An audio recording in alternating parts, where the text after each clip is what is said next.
தமிழக முதலமைச்சர் ஸ்டாலின் ராமநாதபுரத்தில் போய் நின்று கொண்டு கச்சத்தீவை பற்றி பேசுகிறார். எந்த ராமநாதபுரத்தில்? மரியாதைக்குரிய பாரத பிரதமர் வந்த ராமநாதபுரத்துக்கு வந்து ராமேஸ்வரத்துக்கு போய் 600 கோடி ரூபாயில் பாம்பன் பாலத்தை திறக்க போறார். அதுக்கு வரவேற்க போகவில்லை. இலங்கைக்கு போய் இலங்கை வந்து என்ன சொல்றாங்கன்னா, இந்த நாட்டோடு சுமூக உறவு கொண்டு வருவோம் என்று சொல்கிறாங்க. அந்த இலங்கைக்கு போயிட்டு வரும்போது நீங்க அவரை வரவேற்கவில்லை. ஆனால் அன்னைக்கு ராமநாதபுரத்தில் போய் நின்று கொண்டு கச்சத்தீவை பற்றி பேசுகிறார். மீனவர்கள் பாதுகாக்கப்பட வேண்டும் என்று நாங்கள் கேட்குறோம். இன்னைக்கு கரூர் விஷயத்தை முற்றிலுமாக மடைமாற்றம் செய்வதற்காக ராமநாதபுரத்தில் சென்று அப்படி பேசுகிறார். கரூரில் இன்னுமே ஏன் அந்த மிக துன்பம் நடந்தது, கொடுமை நடந்தது என்றால் அதற்கு முழு அரசாங்கம் பொறுப்பு.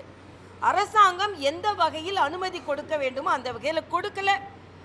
இது அரசாங்கம் வந்து எதிர்க்கட்சிகளை அவங்க ஒரு நிகழ்ச்சி நடத்தணும்னாலே கடைசி நிமிஷம் வரைக்கும் அவங்கள தொந்தரவுக்குள்ளாக்கி 10 மணி வரைக்கும் எங்கே நிற்கிறது, எங்கே போகிறது, எந்த இடம் இன்னும் சொல்லாமல் அவங்களை பிரச்சனைக்குள்ளாக்கி ஒரு நிகழ்ச்சியை நடத்த விடாமல் பண்ணுறதுல திராவிட முன்னேற்ற கழகம் மாடல், திராவிட மாடல் இன்று திமுக மாடல், திராவிட மாடல் இன்று செயலாற்றி கொண்டிருக்கிறது.